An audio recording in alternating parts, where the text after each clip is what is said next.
जय स्वामीनारायण। जय स्वामीनारायण। परम पूज्य महंत स्वामी जी, पूज्य संतगण, गवर्नर श्री, मुख्यमंत्री श्री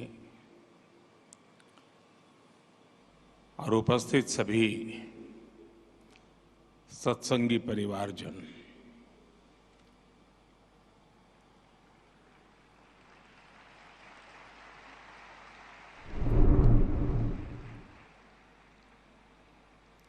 ये मेरा सौभाग्य है कि मुझे इस ऐतिहासिक कार्यक्रम में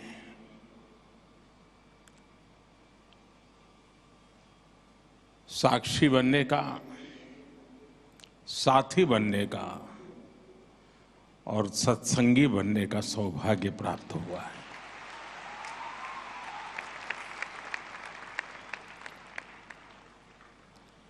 इतने बड़े स्तर पर और एक महीने भर चलने वाला ये कार्यक्रम, और मैं नहीं मानता हूं ये कार्यक्रम सिर्फ संख्या के हिसाब से बड़ा है, समय के हिसाब से काफी लंबा है, लेकिन यहां जितना समय मैंने बिताया, मुझे लगता है कि यहां एक दिव्यता की अनुभूति है।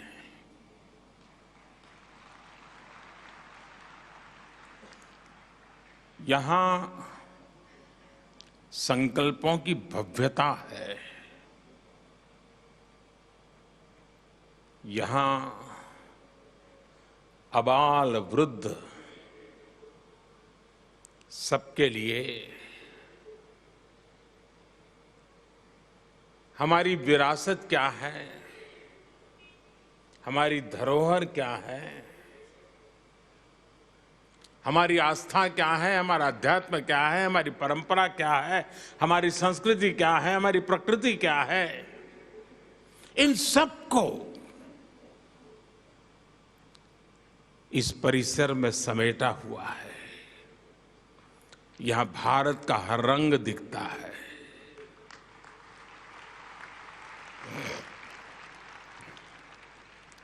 मैं इस अवसर पर सभी पूज्य संतगण को इस आयोजन के लिए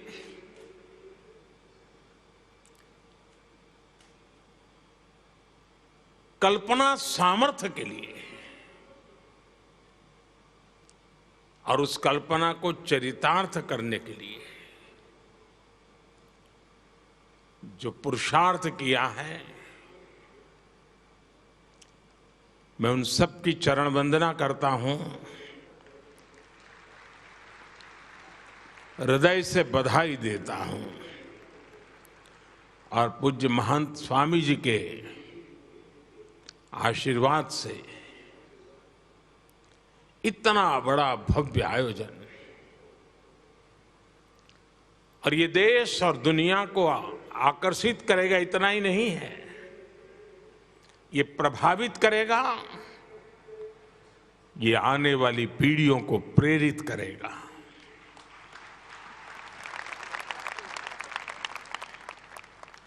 पंद्रह जनवरी तक पूरी दुनिया से लाखों लोग मेरे पिता तुल्य पूज्य प्रमुख स्वामी जी के प्रति श्रद्धा व्यक्त करने के लिए यहां पधारने वाले हैं। आप में से शायद बहुत लोगों को पता होगा, यूएन में भी, संयुक्त राष्ट्र में भी प्रमुख स्वामी जी के शताब्दी समारोह मनाया गया और ये इस बात का सबूत है कि उनके विचार कितने शाश्वत हैं कितने सार्वभौमिक है, और जो हमारी महान परंपरा संतों के द्वारा प्रस्थापित वेद से विवेकानंद तक जिस धारा को प्रमुख स्वामी जैसे महान संतों ने आगे बढ़ाया, वो वसुधैव कुटुंबकम की भावना आज शताब्दी समारोह में उसके भी दर्शन हो रहे हैं। ये जो नगर बनाया गया है, यहां हमारे हजारों वर्ष की हमारी महान संत परंपरा, समृद्ध संत परंपरा, उसके दर्शन एक साथ हो रहे हैं। हमारी संत परंपरा किसी मत, पंथ, आचार, विचार सिर्फ उसको फैलाने तक सीमित नहीं रही है। हमारे संतों ने पूरे विश्व को जोड़ने, वसुधैव कुटुंबकम के शाश्वत भाव को सशक्त किया है। और मेरा सौभाग्य है, अभी ब्रह्म बिहारी जी स्वामी कुछ न अंदर की बातें भी बता दे रहे हैं।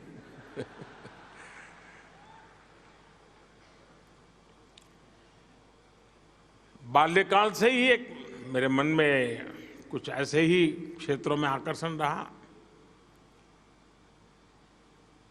तो प्रमुख स्वामी जी के भी दूर से दर्शन करते रहते थे।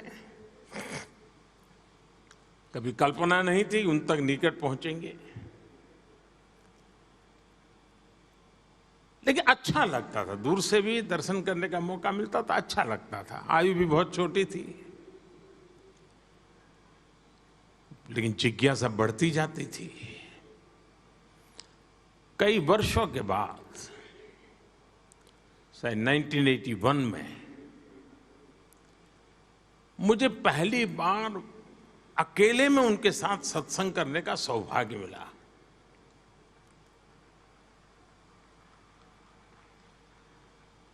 और मेरे लिए सरप्राइज था कि उनको मेरे विषय में थोड़ी बहुत जानकारी उन्होंने इकट्ठी करके रखी थी। और पूरा समय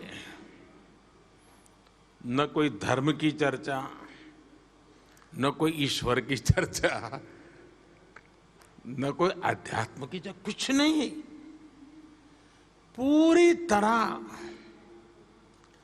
सेवा, मानव सेवा, इन्हीं विषयों पर बातें करते रहे।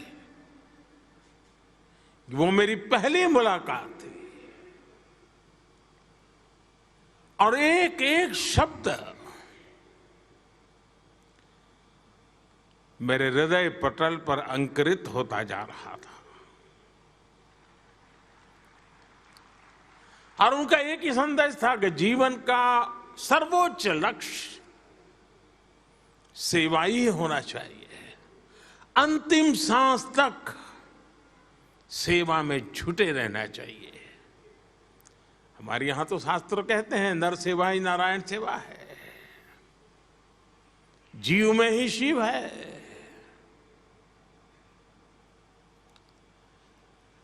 लेकिन बड़ी बड़ी आध्यात्मिक चर्चा को बहुत ही सरल शब्दों में समाहित करते,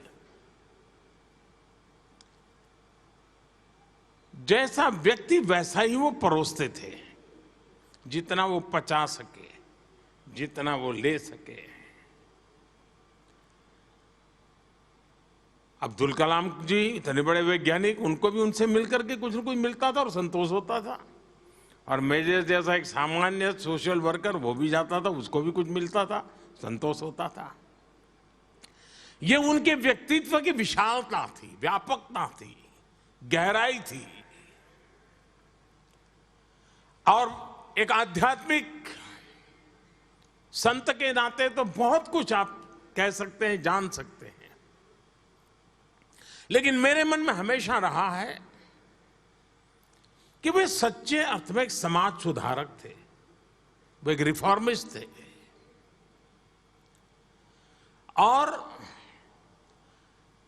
हम जब उनको अपने अपने तरीके से याद करते हैं, लेकिन एक तार मुझे जो हमेशा नजर आता है, हो सकता है उस माला में अलग अलग मणके हमको नजर आते, मोती नजर आते होंगे, लेकिन अंदर का जो तार है वह एक प्रकार से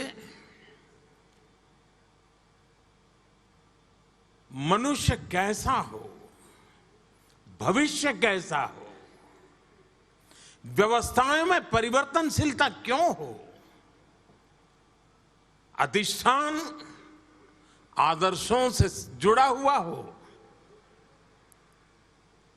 लेकिन आधुनिकता के सपने आधुनिकता की हर चीज को स्वीकार करने वाले हो। एक अद्भुत संयोग, एक अद्भुत संगम। उनका तरीका भी बड़ा अनूठा था। उन्होंने हमेशा लोगों के भीतर की अच्छाई को प्रोत्साहित किया। कभी ये नहीं कहा भाई तुम है ऐसा करो, ईश्वर का नाम लो ठीक हो जाएगा, नहीं। होगी तुम्हारी कमियां होगी, मुसीबत होगी, लेकिन तेरे अंदर ये अच्छाई है, तुम उस पर ध्यान केंद्रित करो। और उसी शक्ति को वो समर्थन देते थे, खाद पानी डालते थे। आपके भीतर की अच्छाइयां ही आपके अंदर आ रही पनप रही बुराइयों को वहीं पर खत्म कर देगी। ऐसा एक उच्च विचार और सहज शब्दों में वो हमें बताते रहते थे। और इसी माध्यम को उन्होंने एक प्रकार से मनुष्य के संस्कार करने का, संस्कारित करने का, परिवर्तित करने का माध्यम बनाया। सदियों पुरानी बुराइयां जो हमारे समाज जीवन में ऊंच नीच भेदभाव, उन सबको उन्होंने खत्म कर दिया। और उनकी व्यक्तिगत स्पर्श रहता था और उसके कारण ये संभव होता था। मदद सबकी करना, चिंता सबकी करना, समय सामान्य रहा हो या फिर चुनौती का काल रहा हो। पूज्य प्रमुख स्वामी जी ने समाज हित के लिए हमेशा सबको प्रेरित किया, आगे रह करके, आगे बढ़ करके योगदान दिया। जब मोरबी में पहली बार मच्छू डैम की तकलीफ हुई, मैं वहां वॉलेंटियर के रूप में काम करता था। हमारे प्रमुख स्वामी, कुछ संत, उनके साथ सत्संगी, सबको उन्होंने भेज दिया था। और वो भी वहां हमारे साथ मिट्टी उठाने में काम में लग गए थे, डेड बॉडीज का अग्नि संस्कार करने में काम में लगे थे। मुझे याद है 2012 में मुख्यमंत्री पद की शपथ लेने के बाद मैं उनके पास गया। आमतौर पर मैं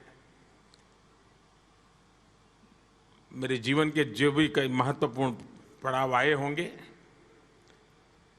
प्रमुख स्वामी के पास अवश्य गया। शायद बहुत कम लोगों को पता होगा, मैं 2002 का चुनाव लड़ रहा था। पहली बार मुझे चुनाव लड़ना था, पहली बार नामांकन भरना था और राजकोट से मैं उम्मीदवार हो रहा था। तो वहाँ 2 संत मौजूद थे। मैं जब वहाँ गया तो उन्होंने मुझे एक डिब्बा दिया। मैंने खोला तो अंदर एक पेन थी। तो उन्होंने कहा कि प्रमुख स्वामी ने भेजा है, आप जब नामांकन में हस्ताक्षर करेंगे तो इस पेन से करना।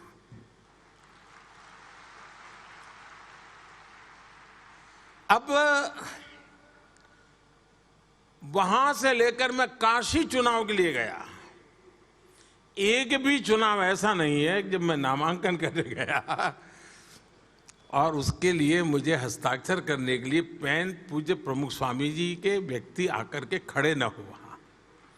और जब काशी गया तब तो मेरे लिए सरप्राइज था, उस पेन का जो कलर था वो बीजेपी के झंडे के कलर का था। ढक्कन उसका जो था वो ग्रीन कलर का था और नीचे का हिस्सा ऑरेंज कलर का था।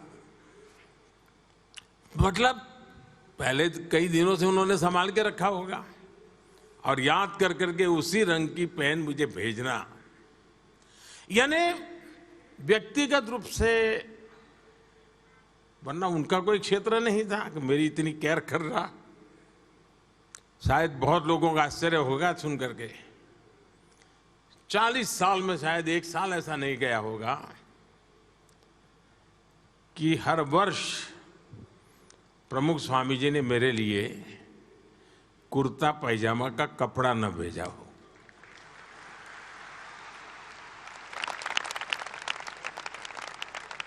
और ये मेरा सौभाग्य है। और हम जानते हैं बेटा कुछ भी बन जाए, कितना ही बड़ा बन जाए, लेकिन माँ बाप के लिए तो बच्चा ही होता है।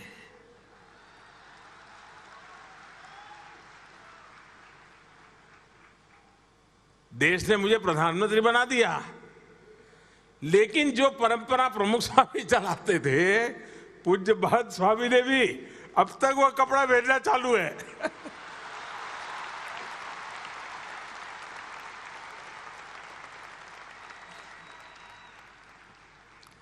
यानी ये अपनापन, और मैं नहीं मानता हूं कि ये संस्थागत पीआरशिप का काम है, नहीं, एक आध्यात्मिक नाता था, एक पिता पुत्र का स्नेह था,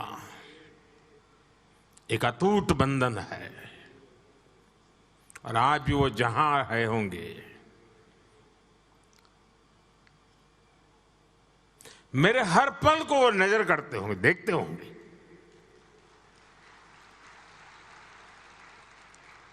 बारीकी से मेरे काम को जांचते होंगे। उन्होंने मुझे सिखाया, समझाया, क्या मैं उसी राह पे चल रहा हूं कि नहीं चल रहा हूं, वो जरूर देखते होंगे।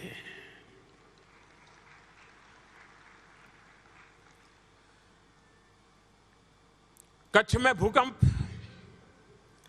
जब मैं वॉलंटियर के रूप में कच्छ में काम करता था, तब तो मेरा मुख्यमंत्री का कोई सवाल ही नहीं उठता था। लेकिन वहां सभी संत मुझे मिले तो सबसे पहले, भाई तुम्हारी खाने की क्या व्यवस्था है? मैंने कहा मैं तो अपने कार्यकर्ताओं के यहाँ पहुंच जाऊंगा। नहीं, बोले तुम कहीं पर भी जाओ, तुम्हारे लिए यहाँ भोजन रहेगा, रात को देर से आओगे तो भी खाना यहीं खाओ। यानी मैं जब तक भूज में काम करता रहा, मेरी खाने की चिंता प्रमुख स्वामी ने संतों को कह दिया होगा, दे पीछे पड़े रहते थे मेरे। यानी इतना स्नेह, इतना। और मैं ये सारी बातें कोई आध्यात्मिक बातें नहीं कर रहा हूं जी, मैं तो एक सहज सामान्य व्यवहार की बातें कर रहा हूं आप लोगों के साथ। जीवन के कठिन से कठिन पलों में शायद ही कोई ऐसा मौका होगा कि जब प्रमुख स्वामी ने खुद ने होकर के मुझे बुलाया ना हो या मेरे से फोन पे बात न की हो, शायद ही कोई घटना होगी। मुझे याद है, मैं वैसे अभी वीडियो दिखा रहे थे, उसमें उसका उल्लेख था। 91-92 में श्रीनगर के लाल चौक में तिरंगा झंडा फहराने के लिए मेरी पार्टी की तरफ से एक एकता यात्रा की योजना हुई थी। डॉक्टर मुरली मनोहर जोशी जी के नेतृत्व में वो यात्रा चल रही थी और मैं उसकी व्यवस्था देखता था। जाने से पहले मैं प्रमुख स्वामी जी के आशीर्वाद लेके गया था, तो उनको पता था कि मैं कहाँ जा रहा हूँ, क्या कर रहा हूँ। हम पंजाब से जा रहे थे तो हमारी यात्रा के साथ आतंकवादियों की भीड़ हो गई, हमारे कुछ साथी मारे गए। पूरे देश में बड़ी चिंता का विषय था कि गोलियां चली, काफ़ी लोग मारे गए थे। और फिर वहीं से हम जम्मू पहुंच रहे थे। हम श्रीनगर लाल चौक तिरंगा झंडा फहराया, लेकिन जैसा ही मैंने जम्मू में लैंड किया, सबसे पहला फोन प्रमुख स्वामी जी का। और मैं कुशल तो हूं ना, चलिए ईश्वर तुम्हें आशीर्वाद दें, आओगे तो फिर मिलते हैं, सुनेंगे तुमसे कुछ क्या हुआ। सहज सरल। मैं मुख्यमंत्री बन गया। अक्षरधाम के सामने ही 20 मीटर की दूरी पर मेरा घर, जहां सीएम निवास था, तो मैं वहां रहता था। और मेरा आने जाने का रास्ता भी ऐसा कि जैसे ही निकलता था तो पहले अक्षरधाम शिखर के दर्शन करके ही मैं आगे जाता था। तो सहज नित्य नाता, और अक्षरधाम पर आतंकवादियों ने हमला बोल दिया तो मैंने प्रमुख स्वामी जी को फोन किया, इतना बड़ा हमला हुआ है, इतने लोगों, मैं हैरान था जी। हमला अक्षरधाम पे हुआ है, संतों पर क्या बीती होगी, गोलियां चली नहीं चली, किसको क्या, सारी चिंता का विषय था, क्योंकि एकदम से धुंधला सा वातावरण था। ऐसी संकट की घड़ी में इतना बड़ा आतंकी हमला, इतने लोग मारे गए थे। प्रमुख स्वामी जी ने मुझे कहा फोन किया तो, अरे भाई तेरा घर तो सामने ही है, तुम्हें कोई तकलीफ नहीं है ना? अरे मैंने कहा बापा, इस संकट की घड़ी में आप इतनी स्वस्थता पूर्वक मेरी चिंता कर रहे हैं? उन्होंने कहा देख भाई, ईश्वर पे भरोसा करो, सब अच्छा होगा। ईश्वर सत्य के साथ होता है। यानी कोई भी व्यक्ति हो, ऐसी स्थिति में मानसिक संतुलन, स्वस्थता, ये भीतर की गहन आध्यात्मिक शक्ति के बिना संभव नहीं है जी। जो प्रमुख स्वामी ने अपने गुरुजनों से और अपनी तपस्या से सिद्ध की थी। और मुझे एक बात हमेशा याद रहती है, हम लोगों को, मुझे लगता है कि वो मेरे लिए पिता के समान थे, आप लोगों को लगता होगा हम आपके गुरु थे, लेकिन मुझे एक और बात की तरफ मुझे ध्यान जाता है। और जब दिल्ली अक्षरधाम बना तब मैंने इस बात का उल्लेख भी किया था, क्योंकि मुझे किसी ने बताया था कि योगी जी महाराज की इच्छा थी कि यमुना के तट पे अक्षरधाम का होना जरूरी है। अब उन्होंने तो बातों बातों में, योगी जी महाराज के मुंह से निकला होगा, लेकिन वो शिष्य देखिए जो अपने गुरु के इन शब्दों को जीता रहा। योगी जी तो नहीं रहे, लेकिन वो योगी जी के शब्दों को जीता रहा, क्योंकि योगी जी के सामने प्रमुख स्वामी शिष्य थे। हम लोगों को गुरु के रूप में उनकी ताकत दिखती है, लेकिन मुझे एक शिष्य के रूप में उनकी ताकत दिखती है कि अपने गुरु के उस शब्द को उन्होंने जीकर दिखाया, और यमुना के तट पर अक्षरधाम बना करके आज पूरे दुनिया के लोग आते हैं तो अक्षरधाम के माध्यम से भारत की महान विरासत को समझने का प्रयास करते हैं। ये युग के लिए किया हुआ काम है, ये युग को प्रेरणा देने वाला काम है। आज विश्व में कहीं पर भी जाइए, मंदिर हमारे यहां कोई नई चीज नहीं है, हजारों साल से मंदिर बनते रहे हैं, लेकिन हमारी मंदिर परंपरा को आधुनिक बनाना, मंदिर व्यवस्थाओं को आध्यात्मिकता और आधुनिकता को मिलन करना, मैं समझता हूं कि एक बड़ी परंपरा प्रमुख स्वामी जी ने प्रस्थापित की। बहुत लोग हमारी संत परंपरा के बड़े, नई पीढ़ी के दिमाग में तो पता नहीं क्या क्या कुछ भर दिया जाता है। ऐसा ही मानते हैं। पहले के तो जमाने में कहावत चलती थी, मुझे माफ करना सब सत्संगी लोग, पहले से कहा था भाई साधु बनना है तो संत स्वामीनारायण के बनो, फिर लड्डू बताते थे। यही कथा चलती थी, भाई साधु बनना है तो स्वामीनारायण का बनो, मौज रहेगी। लेकिन प्रमुख स्वामी ने संत परंपरा को जिस प्रकार से पूरी तरह बदल डाला, जिस प्रकार से स्वामी विवेकानंद जी ने रामकृष्ण मिशन के द्वारा संन्यास्त जीवन को सेवा भाव के लिए एक बहुत बड़ा विस्तार दिया, प्रमुख स्वामी जी ने भी संत यानी सिर्फ स्व के कल्याण के लिए नहीं है, संत समाज के कल्याण के लिए हैं। और हर संत को उसलिए उन्होंने तैयार किया। यहां बैठे हुए हर संत किसी न किसी सामाजिक कार्य से निकल करके आए हैं, और आज भी कोई न कोई सामाजिक कार्य का काम उनके जिम्मा है। सिर्फ आशीर्वाद देना और तुमको मोक्ष मिल जाए ये नहीं है। जंगलों में जाते हैं, आदिवासियों के बीच में काम कर रहे हैं। एक प्राकृतिक आपदा हुई तो वॉलंटियर के रूप में जीवन खपा देते हैं। और ये परंपरा खड़ी करने में पूज्य प्रमुख स्वामी महाराज का बहुत बड़ा योगदान है। वे जितना समय और शक्ति और प्रेरणा देते थे मंदिरों के माध्यम से विश्व में हमारी पहचान बने, उतना ही सामर्थ्य वे संतों के विकास के लिए करते थे। प्रमुख स्वामी जी चाहते तो गांधीनगर में रह सकते थे, अहमदाबाद में रह सकते थे, बड़े शहर में रह सकते थे, लेकिन उन्होंने ज्यादातर सारंगपुर में अपना समय बिताना पसंद किया, यहां से 80-90 किलोमीटर दूर। और वहां क्या किया, उन्होंने संतों के लिए ट्रेनिंग इंस्टीट्यूट पे बल दिया। और मैं तो आज मुझे कोई भी अखाड़े के लोग मिलते हैं तो मैं उनको कहता हूं कि आप 2 दिन के लिए सारंगपुर जाइए, संतों की ट्रेनिंग कैसी होनी चाहिए, हमारे महात्मा कैसे होने चाहिए, साधु महात्मा कैसे होने चाहिए, ये देख करके और जाते हैं। और वो जाते हैं, देख करके आते हैं। यानी आधुनिकता, और उसमें लैंग्वेज भी सिखाते हैं, अंग्रेजी भाषा सिखाते हैं, संस्कृत भी सिखाते हैं, विज्ञान भी सिखाते हैं, हमारी स्पिरिचुअल परंपराओं भी सिखाई जाती है।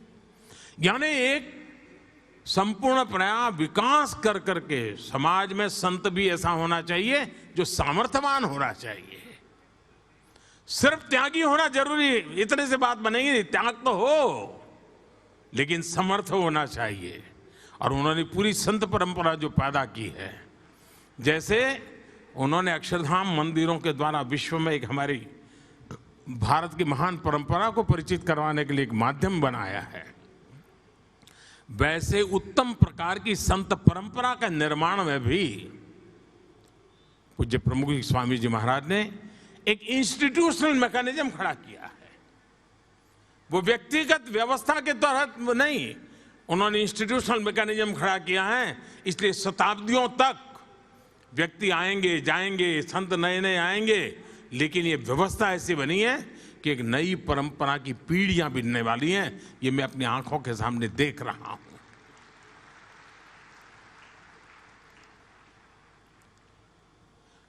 और मेरा अनुभव है, वो देव भक्ति और देशभक्ति में फर्क नहीं करते थे।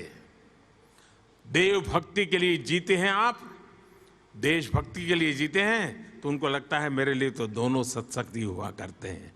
देव भक्ति के लिए जीने वाला भी सत्संगी है, देशभक्ति के लिए भी जीने वाला सत्संगी होता है।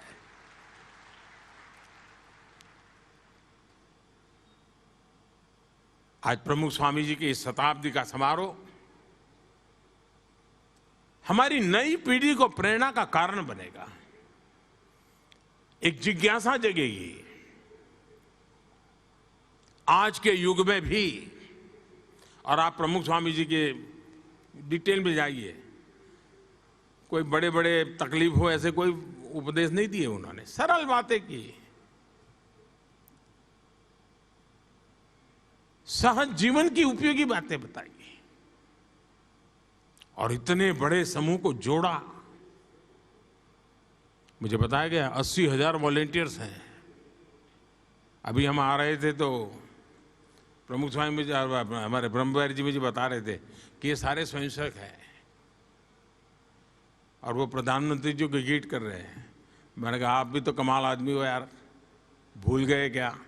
मैंने कहा वो स्वयंसेवक है, मैं भी स्वयंसेवक हूँ, हम दोनों एक दूसरे को हाथ कर रहे हैं। तो मैंने कहा आप 80,000 में एक और जोड़ दीजिए।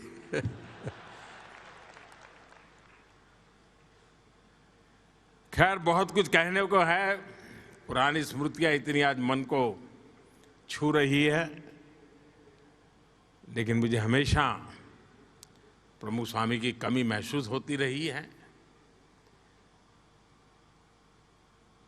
और मैं कभी उनके पास कोई बड़ा ज्ञानार्थ कभी नहीं किया मैंने, ऐसे ही अच्छा लगता था, जाके बैठना अच्छा लगता था। जैसे पेड़ के नीचे बैठते, थके हुए हो, पेड़ के नीचे बैठते हुए कितना अच्छा लगता है। अब पेड़ थोड़ा हमको भाषण देता है, मैं प्रमुख स्वामी के पास बैठता था, ऐसा ही लगता था जी, एक बट वृक्ष की छाया में बैठा हूँ। एक ज्ञान के भंडार के चरणों में बैठा हूं। पता नहीं मैं इस चीज़ों को कभी लिख पाऊंगा कि नहीं लिख पाऊंगा, लेकिन मेरे अंतर्मन की जो यात्रा है, वो यात्रा का बंधन ऐसी संत परंपरा से रहा हुआ है, आध्यात्मिक परंपरा से रहा हुआ है। और उसमें पूज्य योगी जी महाराज, पूज्य प्रमुख स्वामी महाराज और आज पूज्य महंत स्वामी महाराज, बहुत बड़ा सौभाग्य है मेरा कि मुझे ऐसे सात्विक वातावरण में, तामसिक जगत के बीच में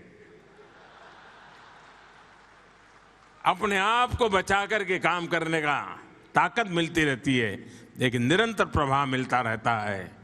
और इसी के कारण राजसी भी नहीं बनना है, तामसी भी नहीं बनना है, सात्विक बनते हुए चलते रहना है, चलते रहना है, चलते रहना है।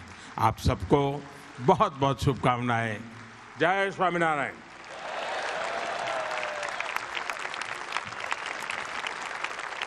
माननीय प्रधानमंत्री श्री